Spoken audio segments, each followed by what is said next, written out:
All right, we're diving straight into the super exciting and kind of mind-bending world of artificial intelligence in biology. We've all heard about these incredible breakthroughs, right? But with all that power comes a huge and often hidden challenge. How do we actually know if the AI is right? So here's the thing. We now have AI that can predict the fundamental machinery of life itself, which is amazing. But it brings up this massive question that scientists are really grappling with. When an AI spits out a beautiful, complex 3D model of a protein, how do we know if it's a true masterpiece of accuracy or just a really pretty picture?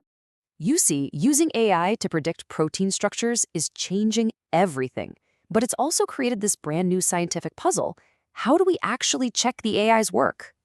I mean, for decades, figuring out the 3D shape of just one protein could take years and cost a fortune. Now, AI systems like AlphaFold can predict hundreds of thousands of them, seemingly in a flash. This is a monumental leap forward, no doubt. It's giving us this incredible new window into the tiny machines that run our bodies. Okay, but here's the crucial point. A prediction, no matter how slick it looks, is really just a hypothesis. To actually use it for things like designing drugs or understanding diseases, scientists absolutely have to know how confident they can be in that prediction. And this whole challenge has a name. It's called Model Quality Assessment, or MQA for short. So to solve this problem, the scientific community did something really cool. They created a kind of Olympics for protein prediction. It's this high-stakes competition where the best minds in the world get to test their methods against cold, hard reality. It's called CASP. Every 2 years, biologists who work in labs provide the real, experimentally determined structures of proteins. And here's the key. These are proteins that haven't been published yet. Then all these teams from around the world try to predict those same structures, completely blind. It is the ultimate gold standard for seeing what actually works and what doesn't. Now, what's really interesting is this newer challenge within CASP called Q-Mode 3. Here's the setup. An AI generates literally thousands of different possible models for a single protein. The challenge for the competing teams isn't to create a new model, but to act as judges. They have to sift through this mountain of data and pick the 5 most accurate ones. This isn't about prediction anymore, it's about discernment. It's about spotting the signal in a whole lot of noise. So how on earth do they do it? How do they find that needle in the haystack? Well, it turns out there are 3 main strategies or playbooks that these scientific teams use. First up, you've got what are called consensus methods. Just think of this as the wisdom of the crowd. The basic idea is pretty simple. If hundreds of different AI models all seem to agree on a particular shape or a specific feature, then that feature is probably the right one. You're basically looking for the most popular answer in the data. Next, we have a different approach, quasi-single model methods. This is kind of like a student who, instead of asking their classmates for the answer, decides to solve the problem again from scratch just to check their own work. These teams use their own trusted AI to generate a few high-quality reference models. And then they compare all the other thousands of predictions to their own private gold standard. And finally, there are the single model methods.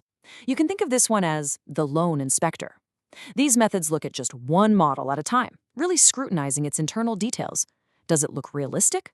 Does it actually obey the fundamental laws of physics and chemistry? This is the most independent approach of all. Okay, so we've got the playbook. But how did these strategies actually perform when the pressure was on?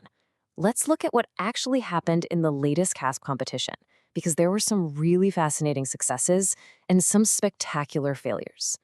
Our first story comes from a group called MIEnsembles-Server, and it's just a perfect example of the high-risk, high-reward nature of that checking your own work strategy. And this slide just illustrates the point perfectly. Look, on the left, for a protein target they called H1213, their method worked like a charm. Their own AI generated fantastic reference models, which allowed them to easily pick a top-tier prediction. But on the right, for another protein, T1249V1, their reference models were just plain wrong. And if you're checking your work against the wrong answer key, well, you're going to fail the test. They ended up picking a really poor model. This brings us to the biggest weakness of that wisdom of the crowd approach. You know, the consensus method works great when the crowd is actually wise. But what happens when the crowd is confidently and collectively wrong? This is exactly what happened to the MULTICOM group. For this particular protein target, the vast majority of AI models all agreed on the wrong shape. And because their method is built to look for the most popular answer, it got tricked. It confidently selected a bad model from that big incorrect cluster, and it completely missed the small group of models that were actually right. Now, for a totally different approach, let's look at the Shortle group. They didn't rely on consensus or other AI predictions. Nope. Instead, they went back to basics, physics.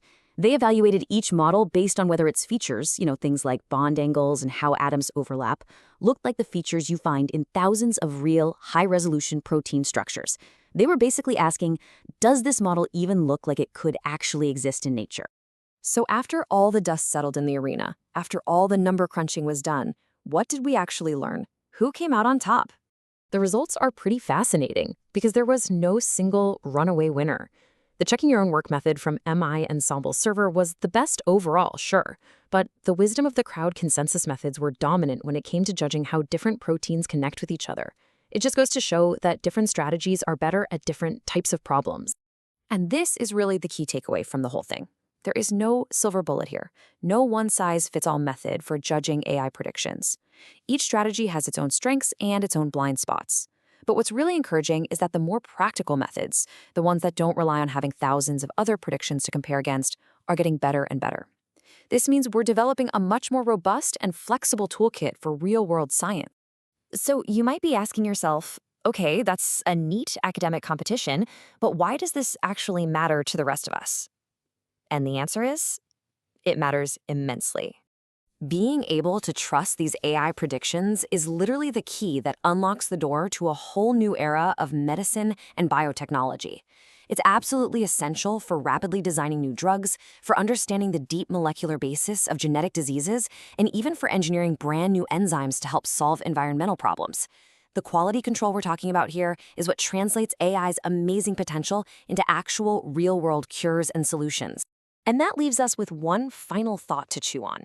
As artificial intelligence gets exponentially better at just generating answers, it really seems like our most important job as scientists and, as humans, will be getting better at judging those answers.